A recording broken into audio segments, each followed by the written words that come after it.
Subscribe to our channel and hit the bell icon so that you know when live we go. Dear students, Rao's IAS Prelims Test Series 2021 is a complete testing and revision course for the upcoming prelims examination. The program will help you prepare for UPSC prelims through a step-up approach.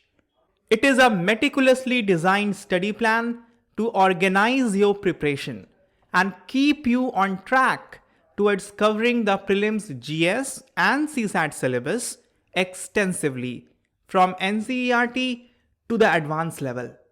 The goal of our Prelims Test Series 2021 program is to exhaustively cover all standard sources of study material, including NCERT, with a study plan to test you at par with UPSC level of questions, thereby improving your chances of clearing the prelims examination.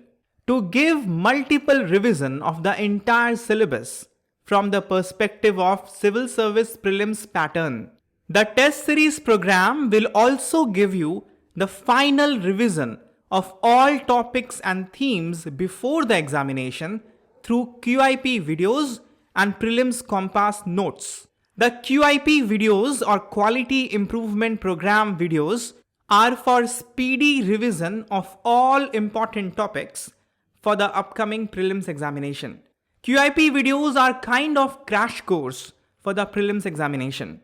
And prelims compass are 8 subject-wise prelims compilation of all static and current affair topics important for the upcoming prelims.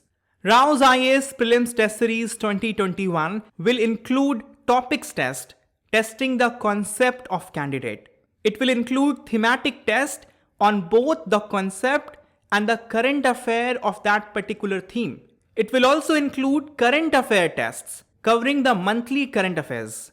And there will be full-length test before the final exam to simulate you for the D-Day. There is a link in the description of this video. You can click on the link for registration and to also check out the demo QIP videos. Hello and welcome to Daily News Simplified. We are going to take up discussion on today's newspaper, The Hindu, Delhi edition dated 13th December 2020. We are going to pick up articles important for civil service examination and discuss them as per the demand of the exam. The articles that we are going to take up for discussion has been tabulated in front of you, and the time stamping for the same has been given in the description section. This article is from page number 6. It has been titled Bringing Life Back to Western Ghats Grassland. The article has been written regarding conservation of grassland in the high altitudes of southern Western Ghat. The article shows concern regarding the invasion of exotic trees, the invasive species colonizing the Shola grassland of southern Western Ghats. The article has talked about using satellite images to identify young trees at the edges of the colonized area. These trees are going to be potential harm in the future. It's important that they are identified and cut down on time.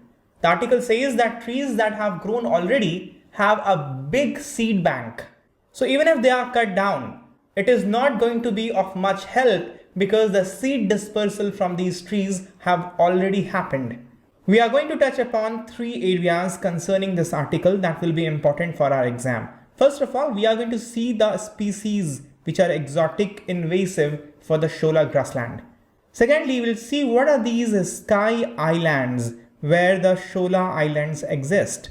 And we will talk about tropical montane grasslands, of which a kind is Shola grassland. See, tropical montane grasslands, first of all, are grasslands. What are grasslands? Grasslands are areas where vegetation is dominated by grasses. Why? Because the area does not have the requisite amount of growth factors like nutrients in the soil, temperature, sunlight, that trees and forests thrive in the area. But the area is not so deficient in the growth factor that the area would be desert. So it is somewhere in the mid and the grasses grow pretty well in the region and hence it becomes grasslands. Talking of grasslands, grasslands cover around 10% of Earth's surface. They are typically found in area where rainfall is between 15 to 75 centimeter per year. Typically, grasslands are found in temperate region. Tropical grasslands are very rare. Grasslands are also considered as ecotones. Ecotones, as you would know, is a transition area between two biological communities or where two communities meet and integrate. More simplistically, ecotones are the border region of ecosystem. Grasslands are considered to be border between forest and desert. Let me also tell you one typical thing about grass. In grasses, the center of growth is in the root, unlike the plants and trees where center of growth is in the shoot. So if you cut down the grasses, they regenerate very fast. If there is forest fire, there is lighting, the grasses and the trees all gets burned up. The grasses are the one that regenerate real quick. So lightning is a natural promoter for grassland. It destroys everything. Trees get a hard time to regenerate, but the grasses gets favorable condition to dominate the ecosystem.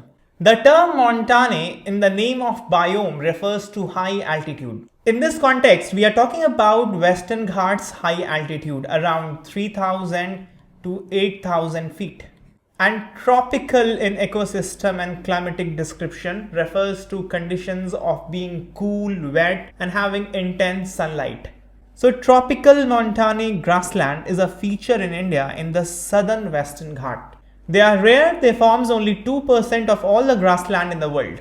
Historically, grasslands were seen as wastelands because trees were not to be found in these regions and hence in form of timber or otherwise, money cannot be drawn from these regions. So they were seen as wasteland.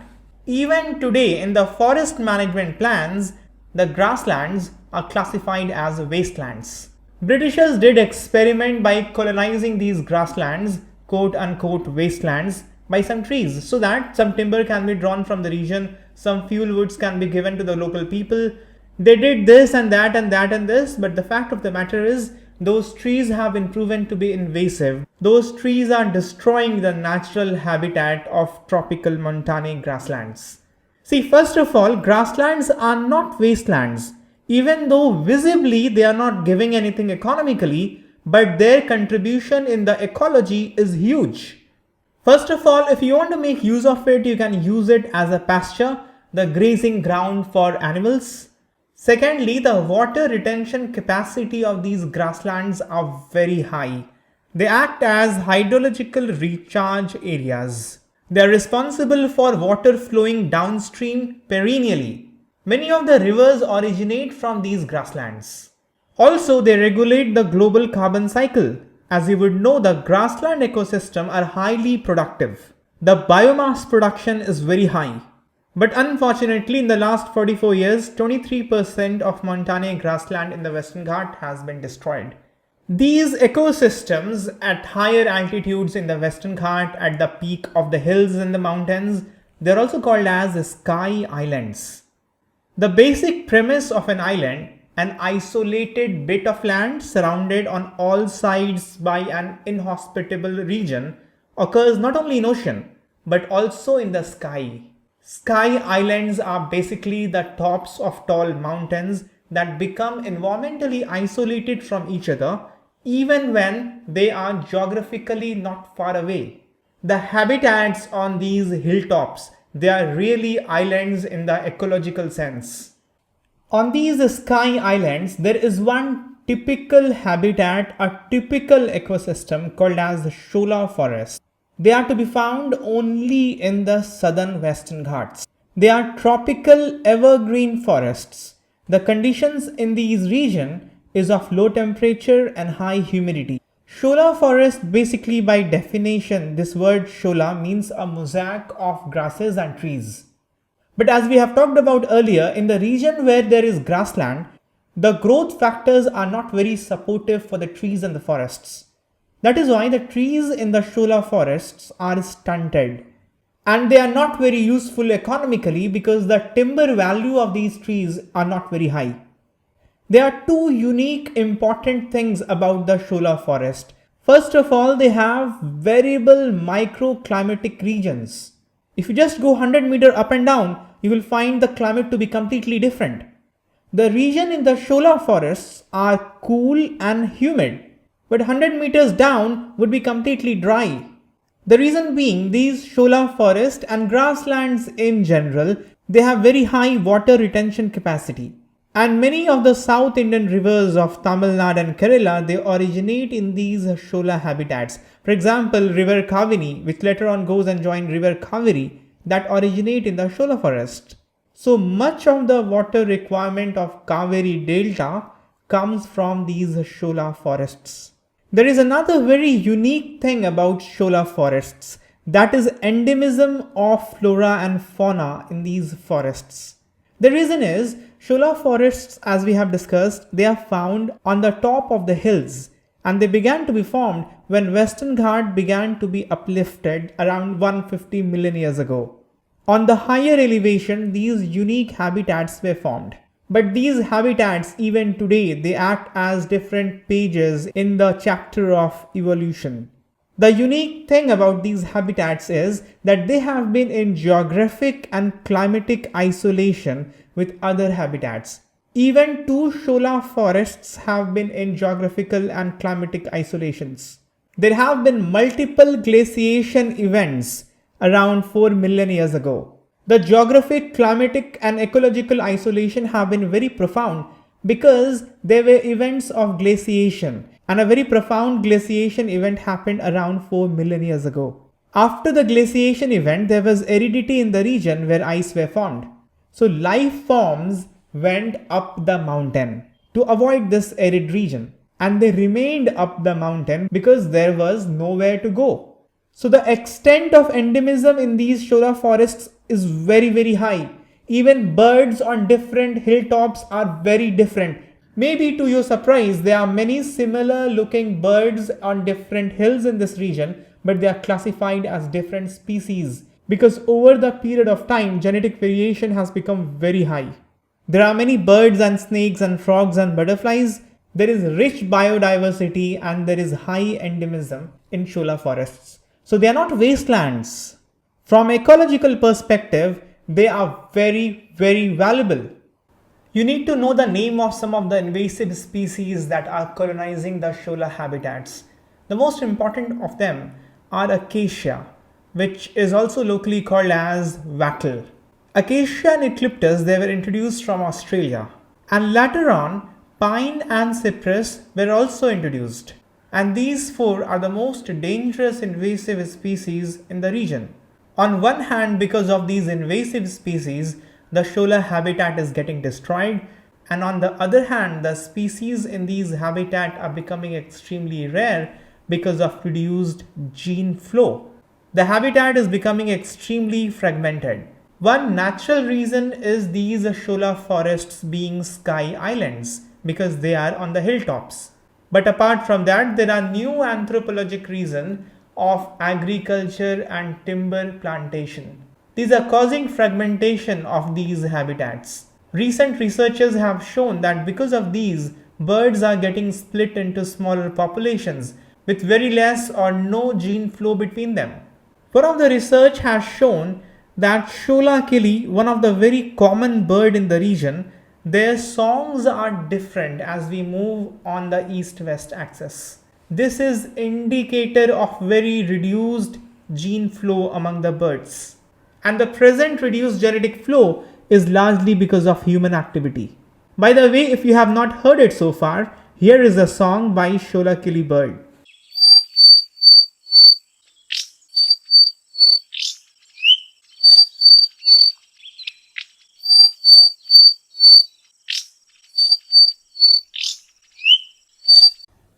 This article is from page number 9, Western Sahara on the edge after Israel-Morocco deal.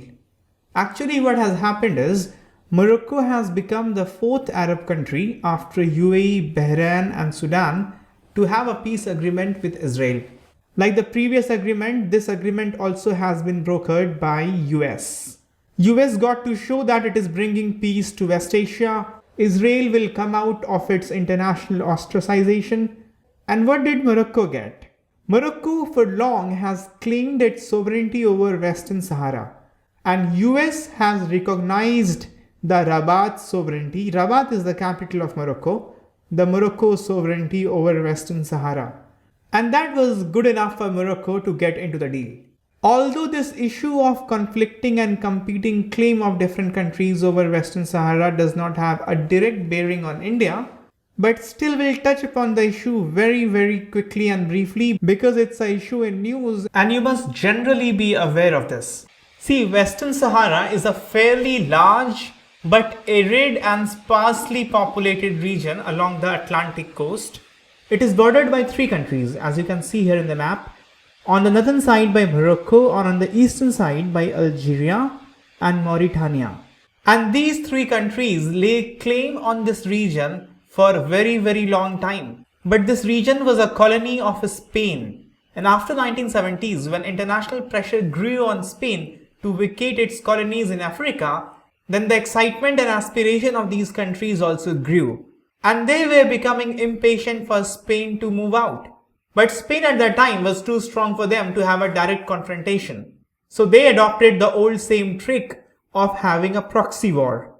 They found Sahrawi tribe of the region good enough to put up a fight against Spain. Sahrawi tribe formed a popular front presently called as Polisario Front. Sahrawi tribe was raised to have a guerrilla warfare mostly by Algeria with the help of Libya. But in 1975, when Spain was moving out, it had an agreement called as Madrid Accord with Morocco and Mauritania. Algeria was out of the accord. And steadily, both Morocco and Mauritania sent their troops to the region to lay claim of their sovereignty. The Polisario front of the Sahrawi tribe had to have a 2-front war, one with Morocco and the other with Mauritania. The Polisario front wanted to have an independent country in the region called as Sahrawi Arab Democratic Republic. Sahrawi Arab Democratic Republic still is recognized by many African countries and is part of African Union. The matter went to UN and UN General Assembly passed a resolution on this, asserting the principle of right to self-determination, meaning the people of the region themselves will decide their future, whether they want to go with Morocco or Algeria or Mauritania or Libya, or they want to have their own independent nation.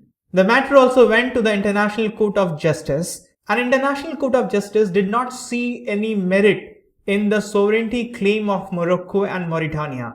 It said that there are indications that some tribes in the region are loyal to the Sultan of Morocco. And the Moroccan Sultan was elated by this and he interpreted the judgment to be in his favor. So he took his horse and the army and marched towards Western Sahara. Mauritania followed the suit and Polisario front had to confront both the army of Morocco and Mauritania. Mauritania blinked first. It got into an agreement in 1979 and it was out of the race. Now the confrontation was between Morocco and the Polisario front. And that still continues till date. Morocco got into an agreement in 1991, but only on the condition that there will be referendum. And with the referendum, the right to self-determination will take expression. But by the time agreement happened, Morocco already occupied 80% of the territory and that still continues to be the case. As you can see here in this map, this region has been occupied by Morocco. And large sand walls have been constructed by Morocco to demarcate the region that it controls. Morocco has put great diplomatic efforts since years to make the strong nation in the region recognize Morocco's claim in the Western Sahara. With the US recognizing Rabat's claim on the Western Sahara, it is upbeat. Morocco almost got what it wanted, but what it wanted that was wanted by other countries as well. So naturally, other countries didn't get what they wanted. And this may create a fresh strife in the region. And that's why the title Western Sahara on Edge after Israel-Morocco deal. If Morocco gets what it wants, it will not go well with Algeria. Russia has also said that US decision to recognize the Moroccan sovereignty on Western Sahara is a violation of international law. It goes against the judgment of International Court of Justice. It is also against the UN General Assembly resolution on the issue. For the prelims examination, you have to be aware of the important disputed region in the world. Previously in the DNS, various regions have been covered. For example, Nagorno-Karabakh. It is a disputed region between Azerbaijan and Armenia, and recently there has been a peace deal between these two countries brokered by Russia. You would know the location and extent of Doklam Plateau, which is a disputed region between Bhutan and China. Eritrea had border dispute with the parent country Ethiopia, which seems to have been resolved, but its dispute with Djibouti still continues. There's a dispute between Greece and Turkey in Cyprus. And you know the famous disputed region of Golan Heights, Gaza Strip and West Bank. I have not added the common ones which are in South China Sea or the Kuril Island between China and Japan and others that you can add in the comment section. This article is from page number 1. Prime Minister Modi has said that India was not only on track to fulfill its climate commitment, but India would be an overachiever. Prime Minister Modi said this at the Climate Action Summit, which is organized by UNEP specifically. Let's track India's performance on the 3 components of Paris target. As part of nationally determined contribution, India gave 3 targets for itself. One was to reduce the emission intensity of GDP by 33 to 35% by 2030. India has already reduced the emission intensity by 21%, and it is said that India would achieve the target few years in advance. The second target was to have 40% of installed non-fossil fuel electricity capacity. And if we take into account all the renewables, large hydro and nuclear, we already have achieved 38% of non-fossil fuel capacity for electricity. So by 2030, India could be an overachiever on these 2 targets. But we need to buckle up for the third target. The third target was to achieve 2.5 to 3 billion tons of carbon dioxide equivalent in forest cover by 2030. So far, India has achieved only 42.6 million tons of carbon dioxide equivalent sink. 42.6 million compared to 2.5 to 3 billion is too little. Let me give you one related data on carbon sink. Under the Bond Challenge, which is the initiative of many international organizations but is largely led by IUCN, there was a target of bringing 150 million hectares of deforested and degraded land into restoration by 2020 and 350 million hectares by 2030. This was a global target. India pledged support for Bond Challenge and set a target of 21 million hectares initially, but in 2019 it was increased to 26 million hectares. This was to be achieved by 2030.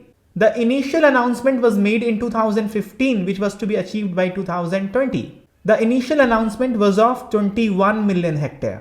Out of this 21 million hectares, we could achieve only 9.8 million hectares. So creating a huge amount of carbon sink to the tune of 2.5 to 3 billion tons of carbon dioxide equivalent by 2030 will require a great deal of effort from here. In this regard, let us see what provisions initiative India has done in this area. The new draft National Forest Policy is calling for a minimum of 1/3 of India's total geographical area to be under forest and tree cover. This essentially will mean bringing 27.8 million hectares of land under the forest or the tree cover. The target that we have set for 2030 is 26 million hectares under the Bond Challenge, and perhaps this will remain the official target for any initiative that India will have regarding afforestation. But in 26 million hectares, around 10 million hectares has been already achieved. So we are going for 16 more million hectares. But to achieve the target of 1/3 of India's total geographical area to be coming under forest or tree cover, we require additional 27.8 million hectares. So this is too ambitious. To conserve forest and regarding afforestation, the most important legislation is Forest Conservation Act 1980. This regulates the diversion of forest land for non-forestry purposes, and this act calls for compensatory afforestation. Forest Rights Act 2006 calls for a landscape approach, where there is a provision of livelihood for forest communities along with better governance of forest and natural resources in the forest. We have National Afforestation Program and National Afforestation Policy 2014. We also have National Mission for Green India, which is one of the 8 components of National Action Plan on Climate Change. Government also has taken the initiative of planting trees along highways under National Green Highways Mission. We have CAMPA Act 2016, Compensatory Afforestation Fund, that facilitates afforestation that was originally mentioned in Forest Conservation Act 1980. Then India is party to various international conventions like Convention on Biological Diversity, United Nations Framework Convention on Climate Change, United Nations Convention to Combat Desertification, United Nations Forum on Forest. India is also part of Bonn Challenge, as we have seen. All these conventions and international initiatives have helped India in its afforestation effort. But still we have poorly performed on this front. So what can be done? One thing that can be done and has not been tried to good extent is participation of NGOs and private companies. Previously, we have seen that we have got only 9.8 million hectares of degraded land under forest and tree cover. Out of this, 94.4% are contributed by government agencies. NGOs contributed 3.6% and private companies just 2%. But NGOs, they play a vital role in planning and implementation of any restoration program. They have technical expertise and they have better knowledge of local conditions. So their participation must be surely increased, and private companies must also be encouraged to participate in the afforestation efforts. In this regard, I'll give you a case study that you can use in the mains answer writing. This has been written in just 59 words. So you can use a case like this in the 250 words answer, 15 markers. The case is regarding Old Jaluki, which is a village in Nagaland. It also got India Biodiversity Award in 2014. The problem with the village was it was in remote location. So there was not much of employment opportunity for the people in villages. They were dependent extensively on the forest products. There was also cases of illegal hunting going on in the village forest area. The villagers also practiced jhum cultivation. There was immense pressure on the forest resources and forest resource was unsustainable. As part of restoration activities, first of all, the community declared reserve. As part of restoration effort in the village, first of all, the village council declared the forest area as community reserve. There was ban on jhum cultivation and the community started to sell seeds to the forest department nursery. This became a good source of income for the villagers. Apart from that, the afforestation activity also provided employment. Villagers adopted mixed farming and livestock rearing gave a hedge in agriculture. The effort of villagers was supported by the government LPG connections for cooking. Now the villagers don't have to collect fuel wood from the forest and pressure on the forest was released. All these ultimately helped in creating sustainable forest and livelihood, earning the village India Biodiversity Award of 2014. This article is from the Science and Tech page of today's newspaper, a platform developed for diagnosing tuberculosis from urine samples. Last year you must have read about the TruNat test for TB. See, TB generally affects the lungs. And in the TruNat test, sputum samples are taken from the patient. Sputum basically are mucus secretions in the lower air bags of the lungs. Just like we have saliva in the mouth, there are some secretions in the lower regions of the lungs.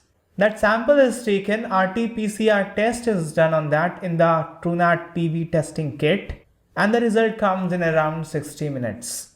What was special about TruNat test for TB was that it was a small battery operated device. It was very handy, could be used in the field, and minimal training of the health workers were required in order for them to be able to use the device.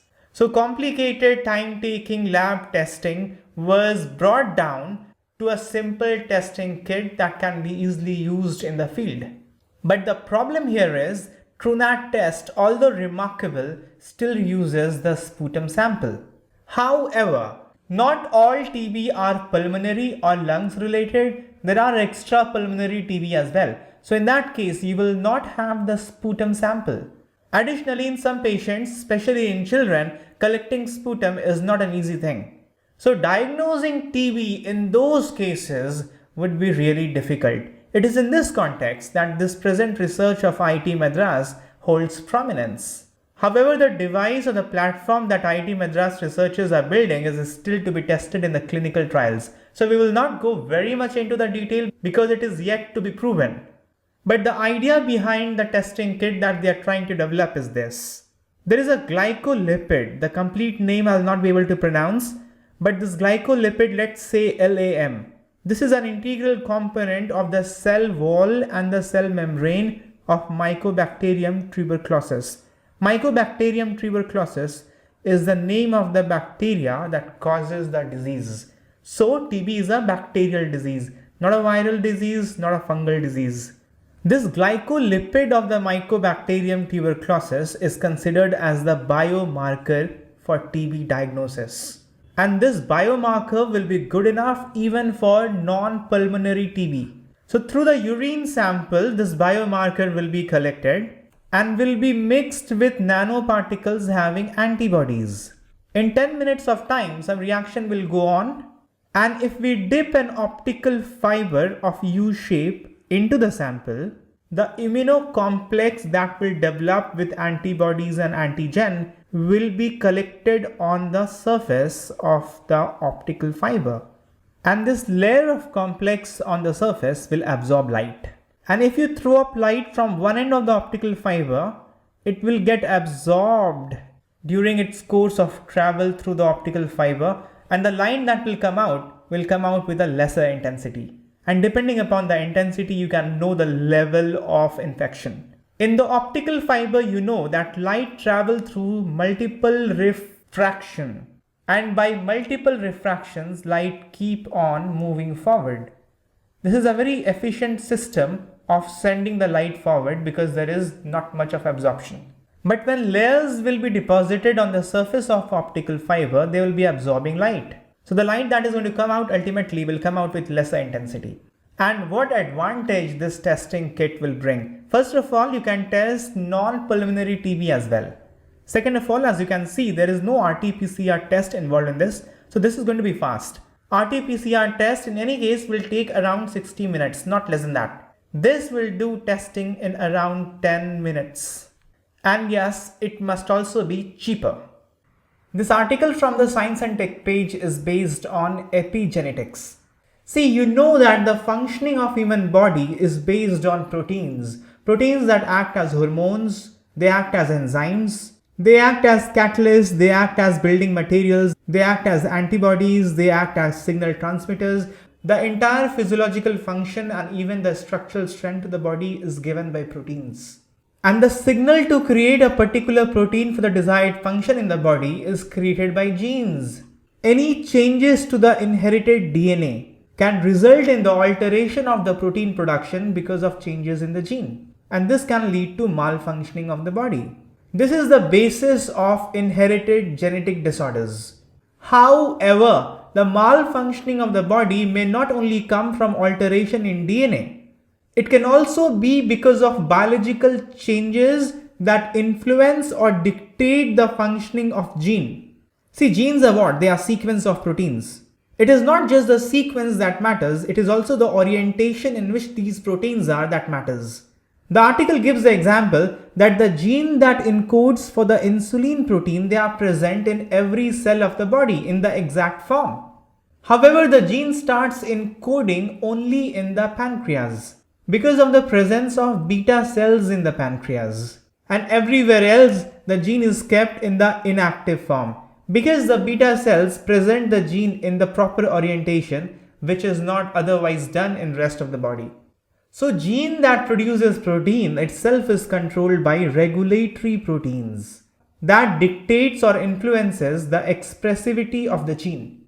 So epigenetics is the biochemical changes dictating or influencing expressivity of a gene in a cell. The problem of glaucoma, the problem of eyesight, or different problems in the human body because of aging, that is because of epigenetics. However, it is a matter of research as to how medical science can overcome this.